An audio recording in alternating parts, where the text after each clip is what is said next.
JBN, we keep you informed. I am Michelle Jones, and in the news, 17 people taken into police custody for suspected breaches of anti-gang legislation. 17 people, including 6 women, were taken into police custody on suspicion for breaches of the anti-gang legislation in Bounty Hall, Trelawney on Friday. Bounty Hall was notably the scene of a triple murder in late January, which the police later said was believed to have been an attack that was directed at the wrong targets. This in the midst of a gang feud in the community. According to the police, the arrest followed a cordon and search operation which spanned several hours, beginning at 4:30 a.m. in the community.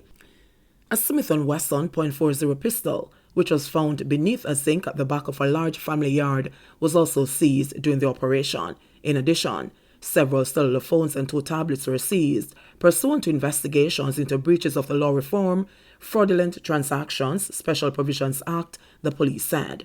The Jamaica Constabulary Force said it is firm in its stance to disrupt gangs, seize illegal firearms, and reduce violence. It further urged community members to report illegal activities to the police. 2 alleged lottery scammers charged, 5 others being questioned.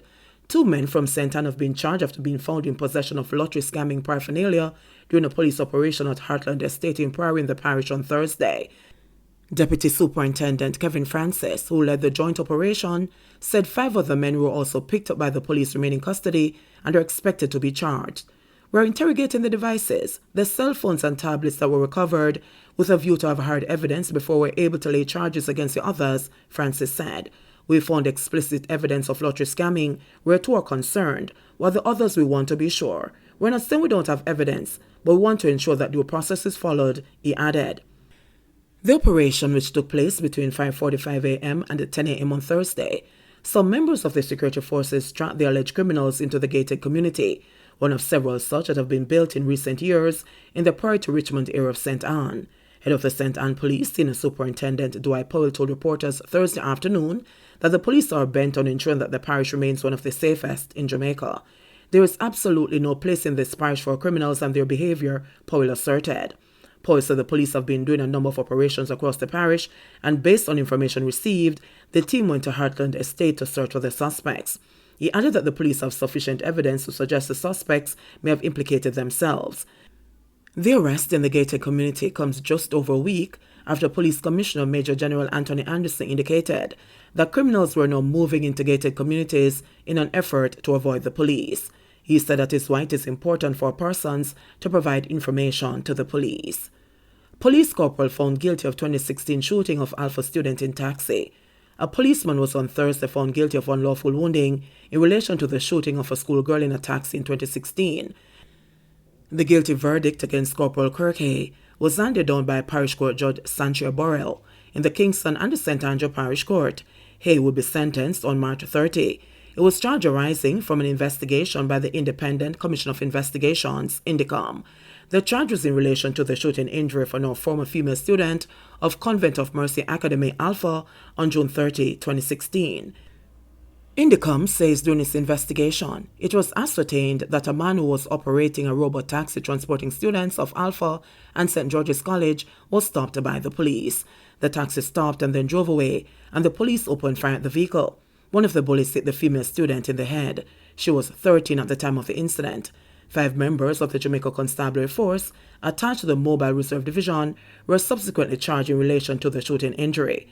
4 of the cops were acquitted of the charges of misconduct in a public office and attempting to pervert the course of justice. Hay was the only one charged with unlawful wounding.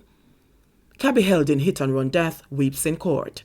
The taxi driver implicated in last month Washington Boulevard hit-and-run could not hold back his tears yesterday when he appeared in the Kingston and St. Andrew Parish Court. The 42-year-old accused, Godfrey Graham, who was a picture of remorse and dejection on his first appearance in court, struggled to keep his tears at bay and was observed staring into the ceiling. However, during his bail application, he broke down after he saw his sister crying and sniffling nearby. A female officer, who seemed moved by Graham's tears, offered him a piece of tissue to wipe his tears, which kept flowing as the application proceeded. In the end, the St. Andrew father of 2 was offered $700,000 bail by Parish Judge Jacqueline Wilcott after a convincing application by his lawyer, Anthony Williams. Graham was charged with manslaughter, failing to report an accident within 24 hours and failing to stop, stemming from an incident in which Philanthro Hay, 42, of Red Hills, St. Andrew, died after she was hit by his car on January 27.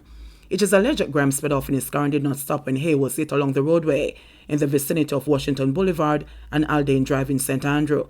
But Williams, in his application, told the court that his client was not speeding and that the light was on green when the accident occurred. He also explained that the reason why his client did not stop was that he was very traumatized. He was in such a confused state that any normal human being would be in, having hit a pedestrian, Williams said. According to the attorney, Graham contacted him within hours of the accident, and he in turn contacted the police. The police had no clue. They had no idea who was the driver of that vehicle. It would have taken them some days, possibly months, to find out, he emphasized. Williams said that after making contact with the police, he informed the officer that his client was very traumatized and had to seek medical attention. And he was diagnosed, and the medical shows that he was shaken up. He had some disorientation in time and place and was in no position to answer questions, and the police were informed that he was under medical care, said Williams, while explaining that he later arranged for his client to turn himself in after he was treated and came to his senses and realization. He further told the judge that his client had no previous conviction and that he had cooperated extensively with the police and is a fit and proper candidate for bail. Additionally, Williams submitted that although the offense is serious, bail should not be withheld as a punishment. The prosecution indicated that it was not opposed to bail, but asked for conditions to be attached. Before the judge ruled on the application, Williams further suggested that in light of all the circumstances, the prosecution should review the failing to report and stop charges. But the judge told him that it is a fact that his client did not stop, so what he can do is present his case for mitigation. The judge, in the meantime, ordered Graham to refrain from driving any more public passenger vehicles for 1 year for his own safety and that of his passengers as a part of his bail condition. He was also ordered to surrender his travel documents with a stop order in place at all ports and to report 3 times weekly at the Matilda's Corner Police Station. Graham is to return to court on March 25. Jennifer Macedo's husband facing fraud charges. Jeffrey Macedo, husband of disbarred attorney-at-law Jennifer Macedo, was yesterday brought before the Kingston and the St. Andrew Parish Court to answer to fraud charges. He is charged with 4 counts of forgery and 2 counts of obtaining money by false pretense. He is represented by attorney-at-law Caroline Reed Cameron, QC, and has not yet entered a plea. His matter is connected to one in which his wife is charged with 12 counts of forgery and 4 counts of obtaining money by means of false pretense.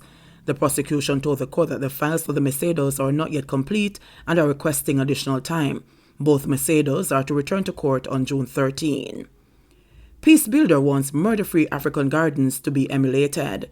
Despite the flip of violence and murders in the Augustown Division in St. Andrew, African Gardens, one of the 5 communities within the division, has not recorded a single murder in the last 4 years. For this, the model community topped the Safe Community Competition on Sunday, February 6, and was again awarded the Barry Chavons Trophy. Since the start of 2022, there have been 2 persons killed in the Augustown Division. The Safe Community Competition, which started in 2010, is organized jointly by the Peace Management Initiative, Violence Prevention Alliance, Augustown Peace Builders, and the Sizzler Youth Foundation.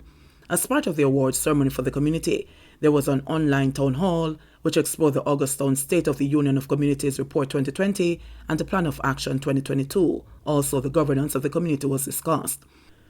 On February 5, the focus was on community economic tourism, and on February 6, they zoned in on community safety.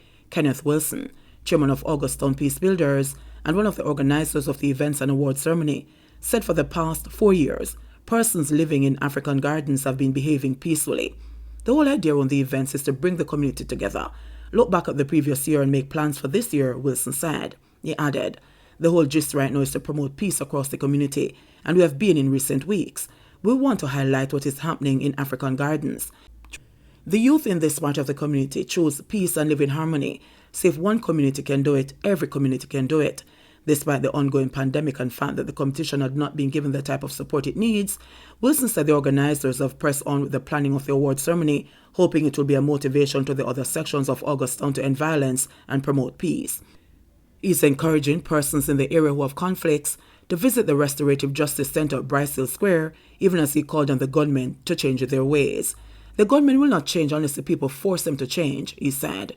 Courtney Harrison, who has lived in African Gardens since birth, was elated that it had grabbed top honours for another consecutive year. The youth them play a big part in us winning again because the other youth them in the road that do things. So when you can get them to play a big part, you have to respect them for that and congratulate them, Harrison said. He added, "We the big people, we can talk and keep whole heap and meeting and do all type of things. And them still do them thing. So we get them to do the right thing, you have to celebrate them." 154 new COVID cases, 18 more deaths reported. Jamaica on Friday reported 154 new cases of COVID-19, bringing the total number of confirmed cases reported on the island to 126,886. According to the latest statistics from the Ministry of Health and Wellness, the country also reported 18 more virus-related deaths. The death toll since the start of the pandemic now stands at 2,738. Of the newly reported cases, there were 96 females and 58 males, with ages ranging from 67 days to 108 years.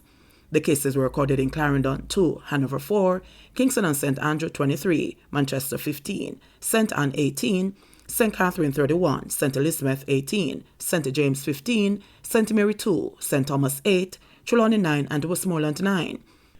The latest victims are a 91-year-old male from Westmoreland whose death was previously under investigation, a 66-year-old male, a 69-year-old male, and a 39-year-old female all from Westmoreland, a 64-year-old female and a 67-year-old female from St. Elizabeth. These deaths are said to have occurred in January. A 66-year-old female from Kingston and St. Andrew, whose death was previously under investigation. A 75-year-old female from Kingston and St. Andrew, whose death was previously under investigation. A 93-year-old male from Clarendon, an 87-year-old male and an 85-year-old female from Westmoreland, a 79-year-old male from St. Elizabeth, a 71-year-old female, and a 92-year-old female from Kingston and St. Andrew, a 76-year-old male from St. Thomas, and a 69-year-old male from Kingston and St. Andrew. These deaths are said to have occurred in February. 2 other deaths were under investigation from 2021. There were a 28-year-old female from Hanover and an 87-year-old male also from Hanover. The country also recorded 375 new recoveries, bringing the total number of recoveries to 72,949. The country's positivity rate now stands at 15.3%. There are 2,199 confirmed active cases on the island. JBN, we keep you informed. Please remember to subscribe, like, share, leave us a comment, and click the notification bell to receive our daily news items.